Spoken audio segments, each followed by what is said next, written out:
બેન્કિંગમાંથી RBL bank ધ્યાનમાં આવી રહ્યો છે તપન ફંડામેન્ટલી અગર આના પર તમે વ્યૂ આપી શકો કારણ કે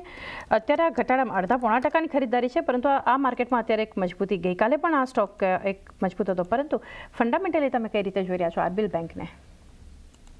ફંડામેન્ટલી કહું તો આરબીએલ બેંક ખાસો વીક રહ્યો છે અને ખાસ કરીને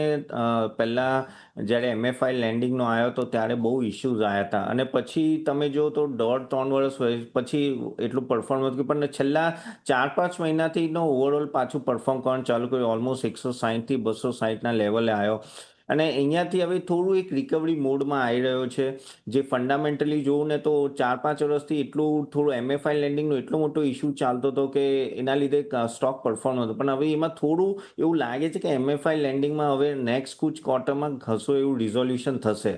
તો આઈ થિંક એના લીધે થોડો ફાયદો થઈ શકે છે. ઓફકોર્સ નેટ ઇન્ટરેસ્ટ માર્જિન નીમ્સમાં પણ થોડું ઇમ્પ્રુવમેન્ટ આવ્યું છે આરબીએલ બેંકમાં અને એડવાન્સીસ પણ અગર ડબલ ડિજિટમાં ગ્રોથ થઈ રહ્યો છે તો એ બધા પોઝિટિવ સાઇન છે કે અહીંયાથી એવું લાગે છે કે હા થોડું ઇમ્પ્રુવમેન્ટ આવી તો એઝ અ ઇન્વેસ્ટર અગર તમે આ સ્ટોકમાં હો તો હું નવી બાઇંગ ના કહું પણ હોલ્ડ અગર તમે પાવે તો હોલ્ડ કરવાની રાખવું જોઈએ તમારે. નેક્સ્ટ ક્વાર્ટર હજી પણ જોઈ લો અને હજી પણ નેક્સ્ટ ક્વાર્ટર સારું રિઝલ્ટ આવે તો પછી બાઇંગ બને છે કેમ કે જે એનું ટ્રેક રેકોર્ડ છે એટલો કહેવાય ને કે એટલો સારો નથી એટલે હું હજી પણ એક ક્વાર્ટર જોઈશ પણ અગર તમે પાસે હોલ્ડ છે તો આઈ થિંક હોલ્ડ કરી રાખો મે બી અહીંયાથી વધી શકે છે અને બાઇંગ માટે એક ક્વાર્ટરનું રિઝલ્ટ જોઈને પછી લેવું જોઈએ.